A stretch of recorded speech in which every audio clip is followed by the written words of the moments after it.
News Avenue back with a bang. Namhlanje ngitshelile ukuthi sihambela wonke thina umuntu into efanele uyi-understand ukuthi sithatha wonke umuntu ophezulu ophansi ophakathi nendawo simbize simdonsele la, especially in life if enza something asikusukeli-ke nje uhleli ungenzi lutho ngoba phela nabantu kusho ukuthi abahlangeni nawe sekulanda because khona into osuke uyenza. Namhlanje sivele senza isiqiniseko sokuthi siyamlanda uThabani Hlatshwayo ukuthi azoba nathi namhlanje sikhuluma about this and that. Uyamazi uThabani, ungamazi ukuthi uThabani lapha ku-TikTok kusho ukuthi usela. Angibingelele mfethu. Sawubona baba Plus kunjani? Alright. Siyaphila ba. Jabula ukukubona. Hayi nami ngiyabonga futhi. Ngize kade sengathi angeke ngize ngivele hey iphumula indoda isebenza kakhulu kulezi Hayi zinto. ngizwile ngathi nilale nangabo 3 futhi. Impela hayi phazamiseke ngoba de ngiyothiwa nehashe elisha so nawo ngijabule kakhulu usubonge ngaphuza nokulala. Yeah, waphuza nokulala nibathu. Hey ngeke ngena nje lapha ngathi ukubathi phela ke kithini inhlambi yafana nesithazelo usiyo lethu.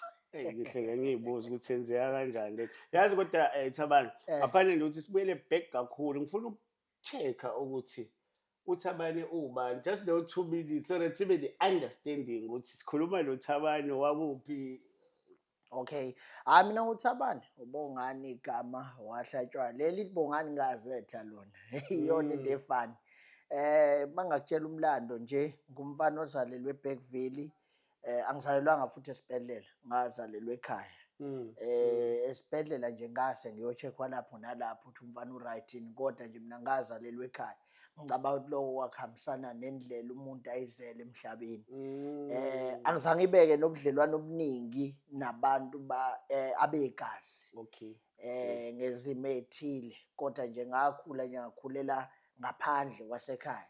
So lokho ukukhulela emzimeni nakuphi ngiyacabanga ukuthi mina kusho ukuthi ngidalelwe inhlupheko kancha lutho, ngiyofundiswa ukuze ngiunderstand ipain yomuntu ohluphekayo bese ngiyabuya ngizolekelela ngisiza umuntu ohluphekayo. So ngiyindoda engeke ilichazo kwamanje ubizo lwayo, kodwa nje likhona ubizo lwami nje lusempilweni yami elokuthi mina ngenza lokho, kodwa noma ngingavumelekile ukuthi ngikhulume ngalo, wena uyibonela ngesenzo nje nangothando lokuthanda umuntu ukuthi lo muntu ubizele umuntu. Ngitshele Thabani waHlatshwayo, Baba. uhambile uSunday school? Angizange uhambe uSunday school. Kunento ayilutho. Ngabonakala. Ngiyingane nje mina ekade i-genius from ekuzalwa nje. Ukuthi hayi iyakwazi ukushaya izinto, iyakwazi ukubamba izinto, ihlaniphile nje. Kodwa futhi kulokuhlanipha kwabe bengingamayelana nokuthi ngihlaniphele mina. Ngoba uma uhlaniphele wena uzogcina ubenefita ngakho lokho, kodwa mina bengihlaniphele labantu abade ngiphambi kwabo ukuthi bakhona ukuleleleka ngumqondo enguphiwe. I-education uhambe wagcinaphi kuyona? Okay, ngafunda ngawuqeda uStandard 12 ngaya eMajuba kwi-New Tech campus, ila ngenza khona i-boiler making. Ngaphinde ngaya e-ITB campus, ila khona engenza khona i-public management. I-public management yami-ke ngayigcina ka-N5. Ngathi register that was 2018, the time kuvela ingozi le bus lama patient lele la limaza abantu kulokho nje ku-Spincorp Road lapha le bus lela lisuka eMawosi liya eMnambithi. So ugogo lo washona lapho oqala iphume endabeni kwakugogo wami. So because of umonakalo awukhona laphana ngagcina mina sengiregister ngoba into eyenzeke lapha neyangithusa kakhulu, and uhusband wakhe wayehanjelwe nomqondo, so kwakufanele kube yimini umuntu omnakekela. So ngabona ukuthi angiregister ukuze ngizohamba ngiyolungisa isimo sasekhaya, but ke ngaba nenhlanhla ngoba ngathi mangabe sithi yalunga nje ngabe ngathola umsebenzi. But sometimes as bengibuka ku TikTok la makhasi akho uzokala njengomuntu angry, yazi. Ucaswa kwami mangakuchazela ngakho akumayelana nokucasikela wonke umuntu okhona eSouth Africa. Ucasukela umuntu owenza umuntu okubi, umuntu okhona la eSouth Africa, ngoba thina siyinzalo yomuntu oyedwa. Ungaba uBloss ube nesibongo sakho, ngibe uThabani ngibe nesibongo sakho, kodwa sigazi elilodwa siwumuntu oyedwa. Mm. Akufanelanga ukuthi omunye umuntu athathe advantage alimaze wena Blosi. Yeah. Athi mayebona engathi wena uxakekile asebenzise lelo thuba ukumanipulate akuthathele imali ngale nkathi wena usene confusion. So lokho kumbangela ulanga ngoba ngibukela umuntu okwazi ukuhlanganyela omunye umuntu nokuhlupheka. Angithandi lokho. Ngiyakuzwa ngoba isikhathi esiningi I don't know whether uba emotionally attached to situation ozama ukusi-addressa because isikhathi esiningi by the way uThabani into ayenzayo enkulu ukuthi nangu uMasuku uyangi-o uMasuku bengi-o esekubalekela mina ngithitha uThabani angenelele akwazi ukukhuluma udaba lwabo on my behalf but Thabani vele kube sengathi ngihlukumeze wena personal why kube kanjalo ney'nhlamvu oyishayayo vele zingathi manje mina ngi-owa wena-ke manje angisa-owe that person. Eyi yabona khona le ngoma ethi one love one heart. Eyi yabona inzima indaba yobizo. Mawubiziwe iyaphela lento yobumina ukuthi izinto ziya about mina yonke into iba about umuntu osuke phambi kwakho. And njengoba ubiziwe angeke ubizelwe abantu ungazange uzufake wena kuleyo meko. Ungafakwanga wena kuleso sigaba sempilo. Yabo makufika umuntu kimi athi hey uBlosi la ungithathela 100,000 nabantwana asidlile. Kimina kubuya lonke lolisizi la ngangihlala khona ngingadlile.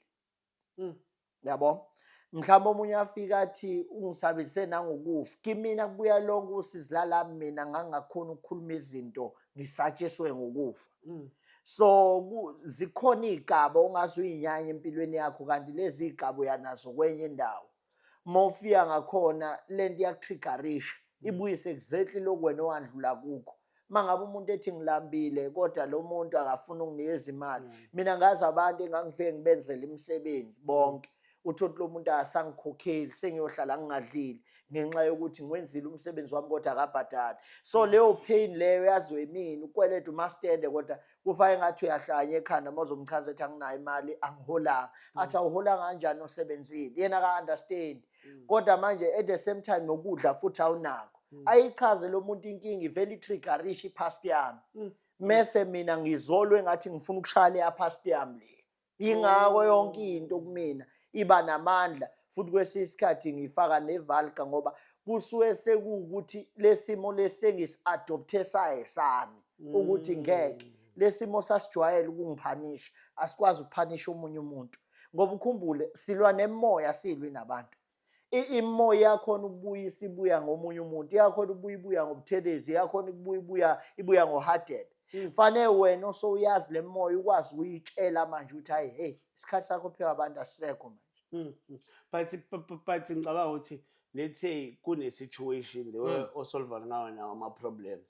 Khona step number 1 yes you sit down with this person. Yeah. Uthi ngicela ukhokhela uMasuku. Yeah. uMasuku uyayidinga imali yakhe. Understand? Kube step number 2. Yeah. Step number 3. But wena ngathi beqala igear nje uqala ngegear liphezulu uqhabuza umphihlisa ngeinhlamba kanti this person it might happen ukuthi uzothi Hlatshwana Thabani ngiyakuzwa. Yeah. Asisolve lento yalomuntu ngenyanga izayo ngizokhokha. But wena manje uzomphihlisa ngenhlamba eyisabisayo. Iyadependa Blosi. Yeah. Uyabona abelaphi bendabuko angingathi abelaphi bendabuko ayethi nje amaphanda lawo esinawo ayibiza ngabalaphi bendabuko alazi iqiniso ukuthi angimthuka umuntu mina Blosi.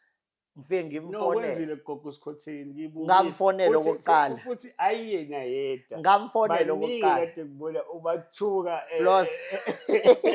Ngamfonela okokuqala. Ubathuka ekuseni futhi uthi ekuseni. Lento inswephu manje lo muntu owayena you understand owayena manje uThabani. Hayi ngamfonela okokuqala Blosi ugogo Sikhotheni for stand ngabingelela ngayithula futhi inamba yakhe ngangiyithole ku best friend wakhe.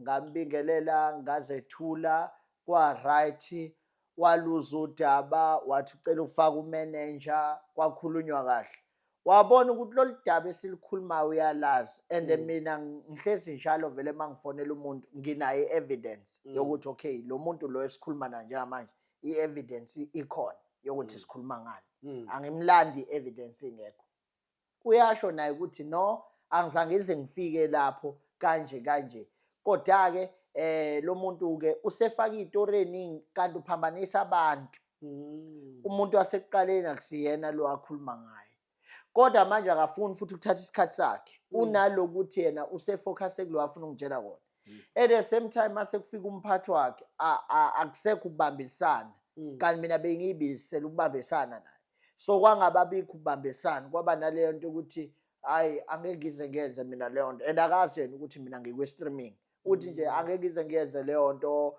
yabo bonke vele ama celebrities amaningi wena mfowethu engihlana nawo anale nkinga eyodwa ukuthi uma ngabe behind the scene ayadelela my in front of a camera bazwa njengabantu abahambule yena ke waqala wayenza lento yokungirayida mangikhuluma phambi komphathi wakhe then ngaqala ke ngambisa ngamagama ayihlamvana ngoba manje sengiyabona ukuthi ngeke phela lana vele mina ngiyaziwa ngiyasebenza and manje la siyafundisa ukuthi umuntu wesifazana akagibeli phekwendoda mawugibela kufanele kube nendlela esikubuyisa ngayo ngaphansi noma athi unemali engakanani thina sinankinga sitreata ngendlela efanayo nomunye umuntu thina asinayo ke lapha kwi-channel yami lento ekuthiwa i-celebrity lona usaziwayo lona yini asinayo leyo nto leyo plus phela mina ngokwami lapha kwi-channel yami ngusaziwayo khona so angikho community yes abantu bami abasayikhokhi yes sebebukela mina respect bowenza lo msebenzi ukuthi awuthi ngimhloniphe nesithunzi sa this person engidila naye or engikhuluma naye kuyenzeka kakhulu ziningi igaba yabo khona abantu nje abangabelaphi abadumile futhi abangakaze bevele laphana ngesimo sokuthi mangabe umfonela uyayibamba ucingo athi awuhlatshwa lo engikhuluma naye athi hayi uthi omdala no siyawuthanda umsebenzi owenzayo nathi uyasiprotect nesizwe uyasiprotect bengisacela sikulungise lokho angithandi lo muntu ekhale kanje sihlale phansi silungise leyo nto ayibanga khona inhlamba ayibanga njani bakhona abameli aba even nakuleli iviki khona abameli abazobe bengikhokhela imali bake bakhokha before imali zabantu zama properties bayikhokha and njengoba beyikhokha nje mina ngiyithola futhi namali so hayi ngiyithola ishe angifuni ngiqambela amanga ngishe mina ngiyithola all the time so bakhokha hayi kakhulu ngiyithola mina imali futhi ke njengoba i-office lami seli-official mawuzo-register ifile uyalikhokhela lelo file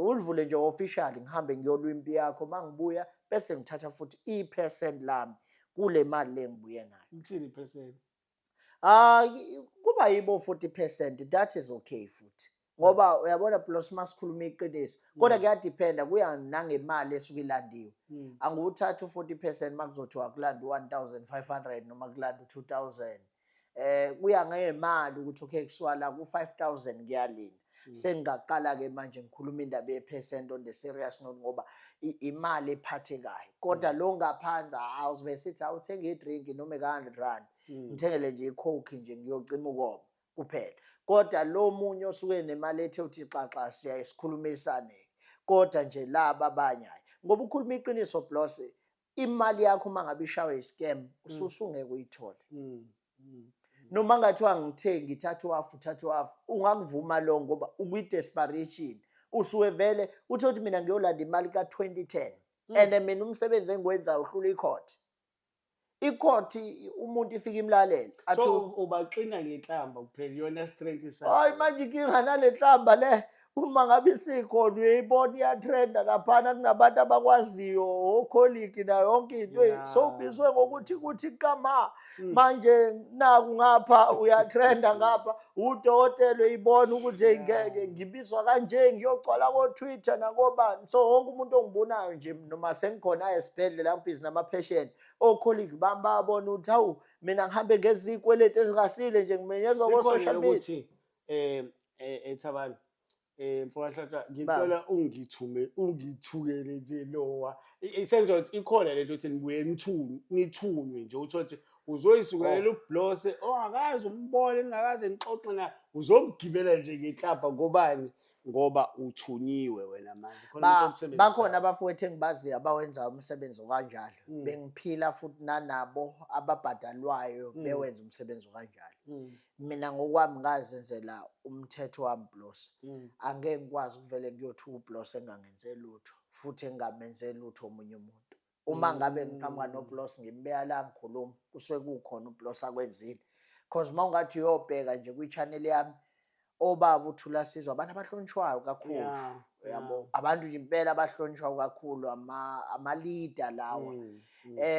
Kodwa noma ngathiwa uyi-leader njengoba ngijethi anginalo i-celebrity mina anginaso isikhulu anginalutho. Uma ngabe kuqhamuka abantu bekhala phansi kwakho bephethe i-evidence bezokhala bethi hayibo nangu lo muntu ngenza ukuthi mina kuyashintsha konke lokhu amehla avelathi abelivindi ngibona inkinga manje ngingene la enyaweni. Khona la wena ongenelela khona uthotha umuntu uyiqhamukela eceleni wena udila nemethethizi ugcina usushaya nalowo umxhantela kulowo muntu understand that wena inhloso yakho ubudila noMasuku but manje sekushayeka noBlos. uBlos engezange lutho engakaze kwenze lutho. Mina i-content yami iyaqala lapho ukuthi why ngigcina sengiyi-victim mina wena kade ungakhulumi nami kade ukhuluma nangomuntu okunye but usuyaqabha nje nami sengiyangena and angikwazi nokukwazi ngithi mina le ntwana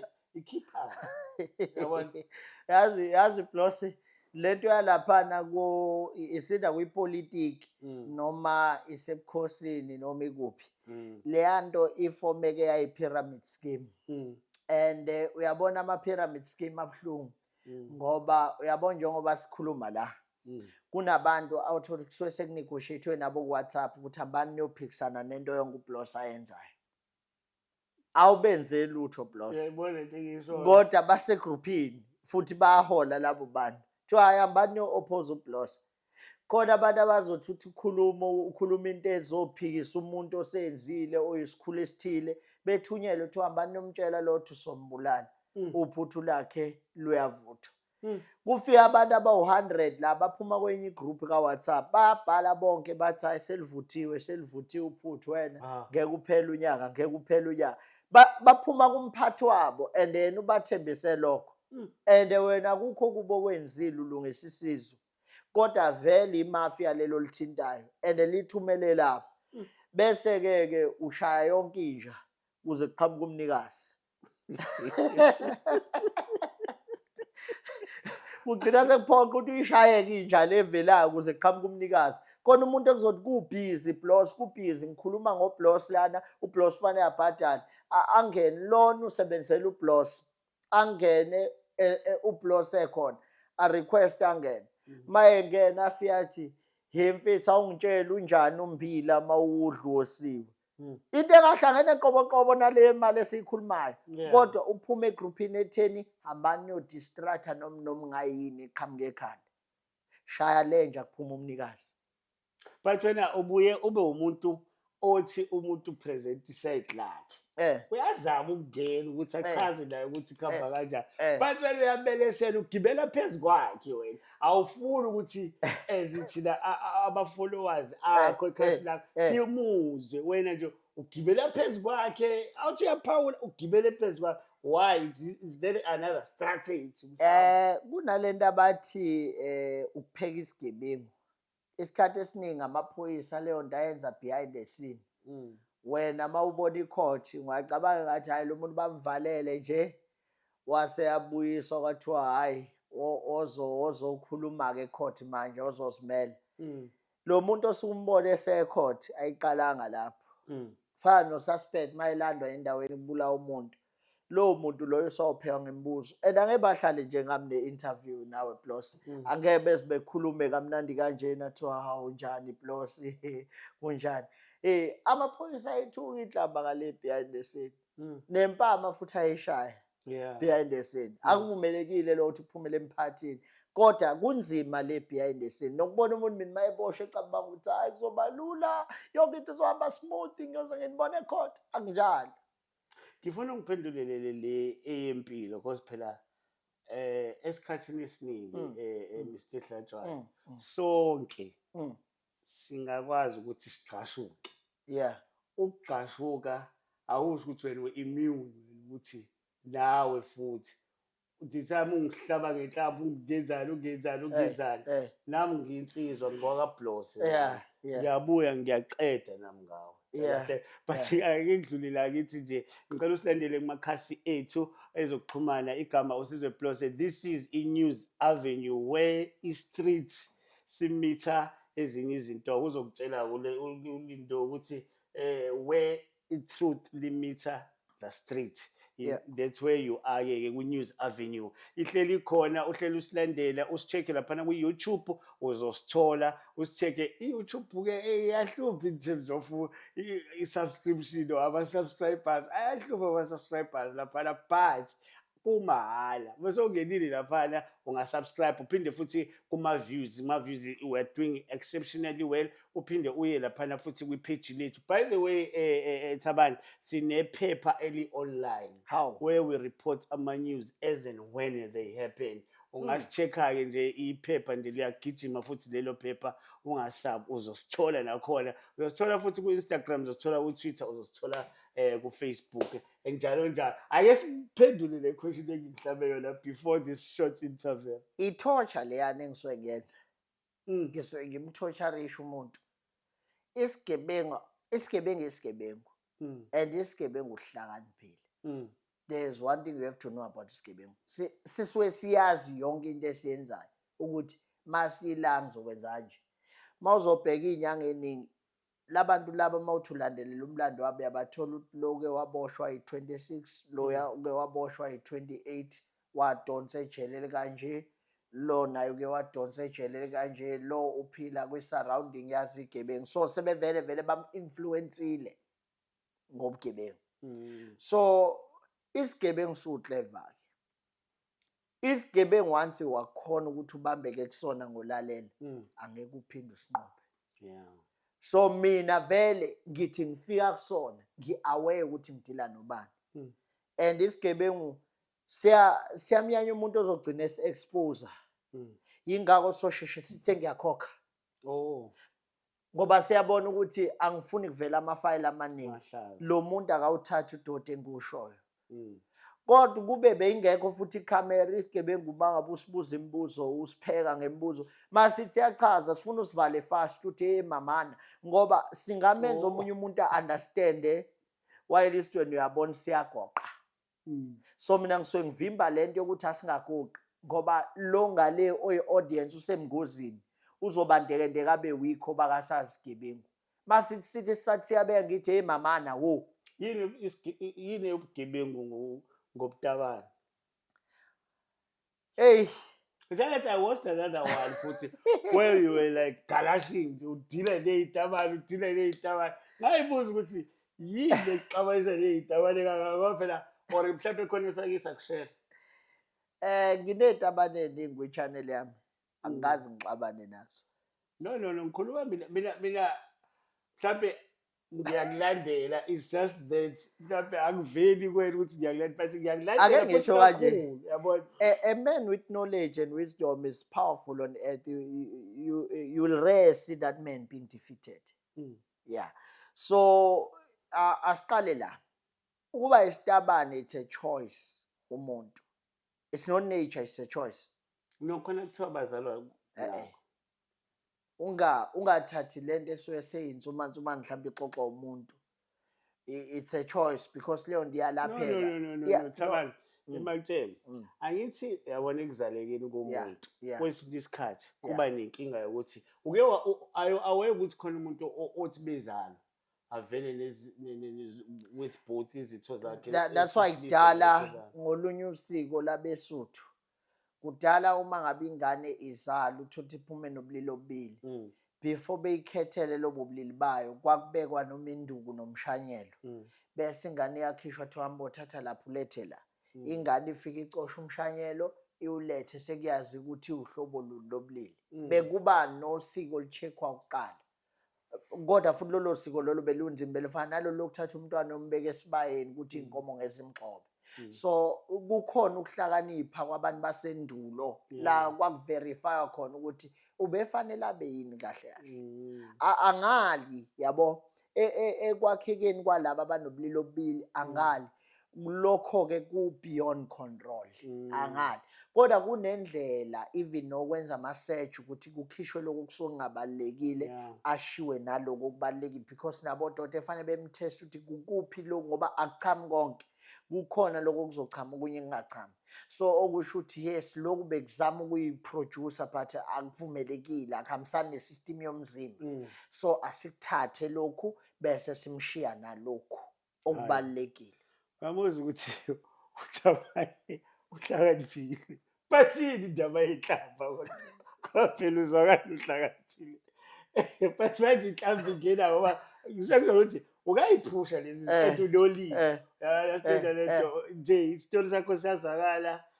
eloquent and all that stuff but inhlamba manje ngoba vele inhlamba le TikTok lesidlala or sometimes sibuka saba nje njenge-FM ukuthi awunanga uThabani but manje bekwathi awu nanga uThabani hayi ngiyapressa ngidlule no ngiyathanda ukukubuka but iproblem yami manje sekuyinhlamba ikanje lento plus sibaningi kwi social media and njengoba sibaningi kube nje nomntalapho iqembu elikhishiwe nje kuthiwa leli liyotalapho uThabani uthothi lolihlelile akalihlelanga ukuthi kuzohamba buleli buni ufake konke acabanga ukuthi powerful for himself kanti mina mangiresponda kulaba because o notice izimo eziningi labantu abajwayele ukugadlana ngazo zi-2 personal kumuntu kakhulu so mina ukuse yabona mina to be quite honest ake ngisho nje angeke kuphele 24 hours ngingakubhekisanga le phezulu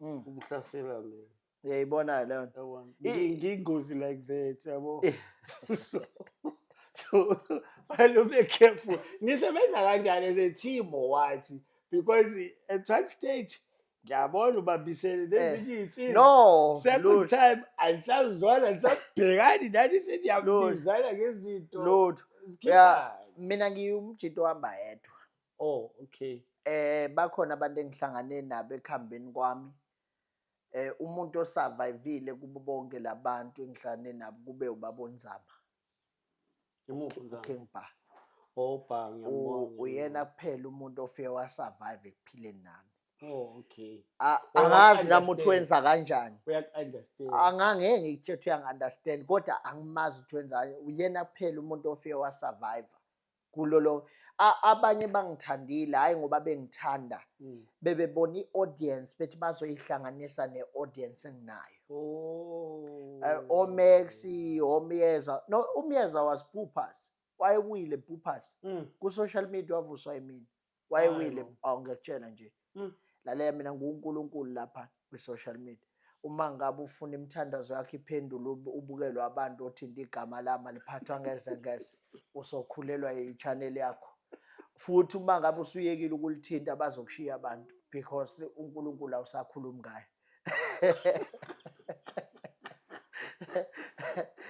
so uMyeza wayebukelwa abantu abawu16 he knows that truth between khona nalabo bemreportele khona i-account yakhe let me be brutally honest with you understand wanonangani uMyeza angikhulumeke le ndaba nobabili ngicela ukuhlambuluka because understand ngathi nabe lena ngikho ngibuza ukuthi nisebenza as a team because ngathi nathi bese nihleli linodwa nathi bengifollowa lelo khoza nathi ndiyasithathela isinqumo kwane-act ngithi let's deal with this guy decisively ngisacela ukuhlambuluka uMyeza wafika uqala kwami ukukhuluma naye kwi-channel yami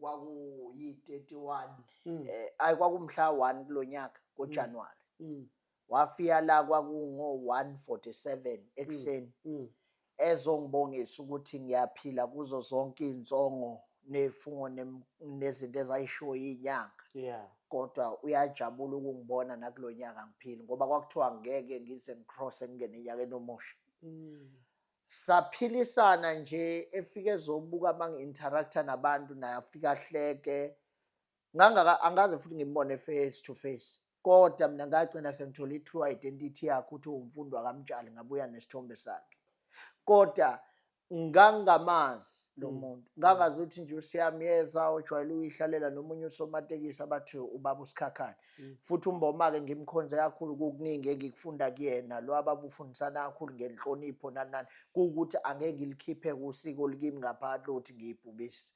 Alright, so umyeza-ke into eyasixabanisa kakhulu mina naye ile kaSibomu.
Umuntu because ngiyabona ukuthi uyakuchaza uKing Bhaka uzothi hayi usebenzisana noKing Bhaka wena ukuthi nawe akuthuma ukuthi wenza ukuthi khona insizwa esanda kuveza ukuthi yayithola imali 1000 from the very same King Bhaka. So ngibheka ukuthi lolu khondolo alukho yini kuwena ukuthi mhlambe because sila uzothi ayikho into oyithunywa uBhaka or something like that.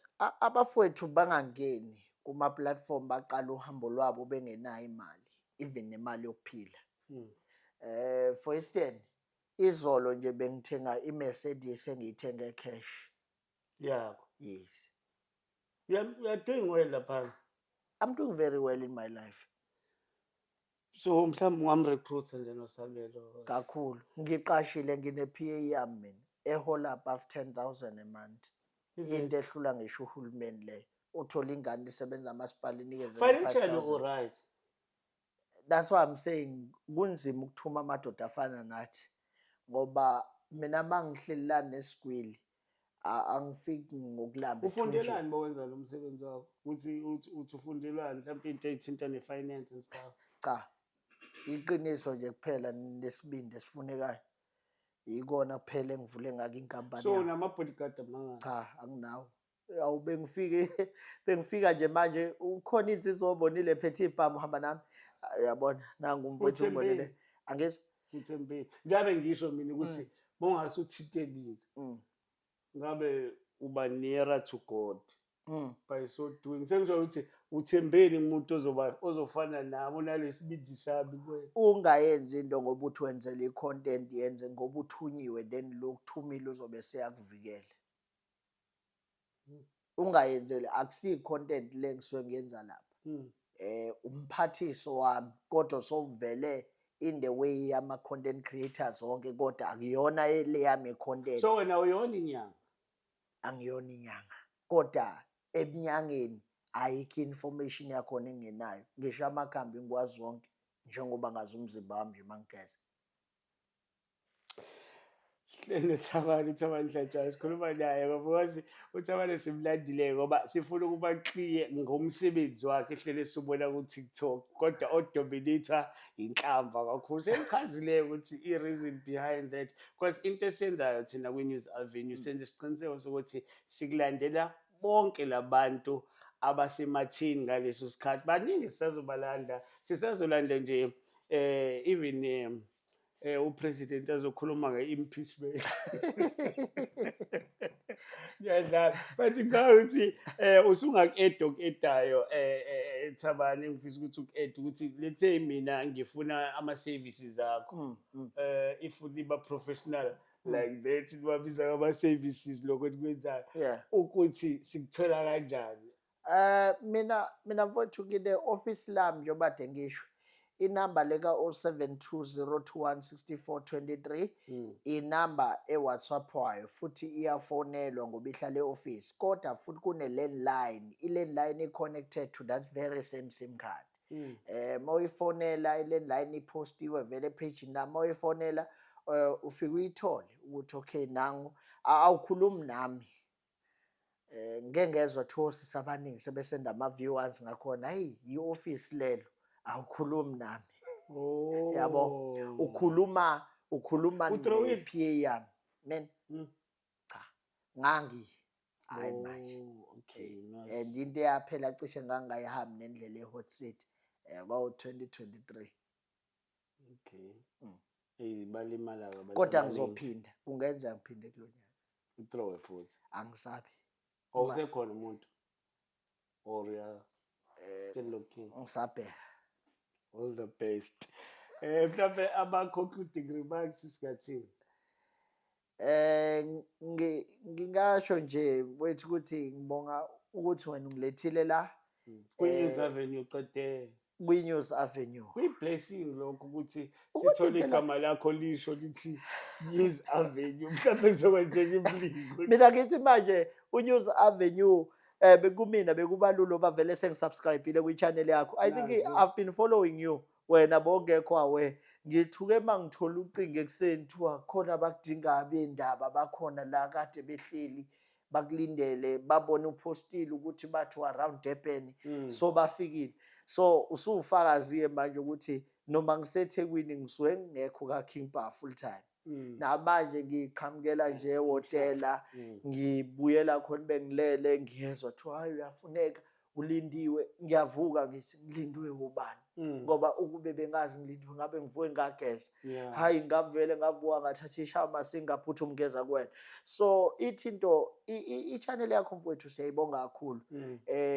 Ngicabanga ukuthi futhi ngisazoba nesigaba la ngiphinde futhi ungibuyisa khona ngoba ngiyacabanga ukuthi mhlambe ngenxa yesikhathi somsebenzi wakho kukhona la nawe ufisa ukufinyelela khona mawulibela ubuza ukuthi phela ke siyagoqa nje ngoba siyabanikezela abantu kodwa mina engibuke kuyona ingikhulise kakhulu. Khona la kade ngibuka khona ubuza ngisho ikhulu zala eThekwini imibuzo la ubona khona abantu besha ama rumors but kuwena siyithola 99 into ishiwo manje wena uyibuza ungasabi ubuza ungasabi kodwa lokho ngibone kakhulu nami sengiyabona ngikhulu empilweni ngiyasho ukuthi hayi cha shuthi iyakhulu iHot City channel yami ngoba nake sibizwa ku-news abaphezulu kangaka abazwayo phela plus ukukhuluma iqiniso nina seninamagama amakhulu ukudlula thina kodwa nje ukuthi nesilande nesilethe lokho kusikhombisa ngokusobala ukuthi you guys are acknowledging the upcoming ones and njengoba nesi-acknowledge siyajabula ke ngoba siyayibona siphansi kwe-shelter yobhuti abadala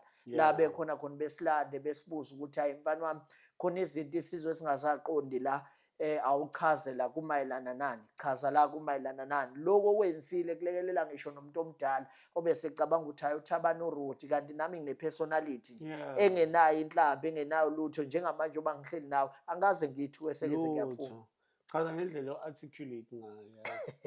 Hhayi ukuthi ngisabela ukuthi ungangithuka but ngichaza indlela And articulate bengicela ngayo. abantu lapha ku TikTok njengoba nje ne streaming sami si on behambe kwi channel yakho ku YouTube bafike be subscribe because ngiyacabanga ukuthi kuningi okuningi kakhulu abazokubona ngoba ngibonile ukuthi page yakho ayilanda nomngaba ulanda abantu ndoda abakhokhelwa amafa babone kodwa wena uhlala nabo Kalula yabo. hey Shuthi respect yabo. hayi kodwa ngibona kakhulu ubuhlakano nabo awunabo impela ubuhlakano awunabo ubuhlakani Azi umasuku kodwa uhlele ichitha leyo nto abantu beyisho. Ngathi mhlambe ubona. Ngiyabonga kakhulu Thabani ukuthi ukuveze lokho yabo. yeah so ngiyabacela ukuthi be ku YouTube bafike beciphize nje inkinopho usubscribe kumahhala bafowethu ningathuki akukho mali yakhe edonsekayo akukho data elidonsekayo uciphize nje usubscribe ngoba uma ngabe khona lama channel ukulanda abantu noma ukulanda umuntu obukeke umholi kwena lokho kusho okukhulu ngayo ukuthi inabo ubudlelwane naye lo muntu wena osukuphila naye so ngaso sonke isikhathi nanoma wena ungasamboni lo muntu kodwa usungabuza Put+ enimsephi lo muntu so kulula ke vele uciphiza inkinopho ukuze ngayo yonke isikhathi mayebeya nje ama update akhe ikutshela ukuthi awuviwe la Umlando lo khulume noThabani uzoqede nje mhlawumbe kuphele u35 minutes engakazi ayiphilise nje inhlamba ayithe umlando lo cha ukuthi nje nawe usengeza sike sakhuluma nabantu abanjengo Mike Mabuya khulu uyilide enkulu ke lapha na kwe-ANC okhuleko Hlenga uyilide enkulu lapha kwe-IFP ovukane ulaphana kwi-EFF siyabalanda bonke mfethu osopolitiki siyabalanda futhi nabakwe-entertainment siyabalanda nezikhulu zethu sanda kwenza uMusambhele nje shout out to Musambhele because ngangayitshela ukuthi ama-questions engangiwabuza uzowaphendula as angabi nankinga ngangiyitshele nje ukuthi lo muntu wathi bengivukela ngolaka yabona but-ke ukwazile nje ukuwaphendula wonke lawo ama-questions athi sinawo nabanye abaningi boye ephejini lethu uzofika ubathola abafundisi abanye enye futhi ngisafuna ukuthi ngixoxe naye uThabani kwi-second round ukuthi ke sikhulume ngesonto ne-behavior nje abantu abasesontweni esavi nezinyanga-ke I think sobe sesithola isikhathi sokuthi into enjalo futhi sikhulume ngazo because uyatshengisa ukuthi umfana omncane onobuhlakani odingekalayo kuwukuthi nje ngiyavumelana nakho konke akwenzayo abatholela izimali abantu la esidifa khona indabeni yenhlamba azathi sisonke asibonge kakhulu ngesikhathi sakho Thabani baba sibonge kakhulu mfethu ukuthi usivakashele ushiye konke uze la kwi-News Avenue sibonge kakhulu ukuthi usilalele usibukele namhlanje ngivalelise nasepagini la Thabani ebeli recorder live siyabonga kakhulu don't you dare do what I wouldn't do if you do it please take pictures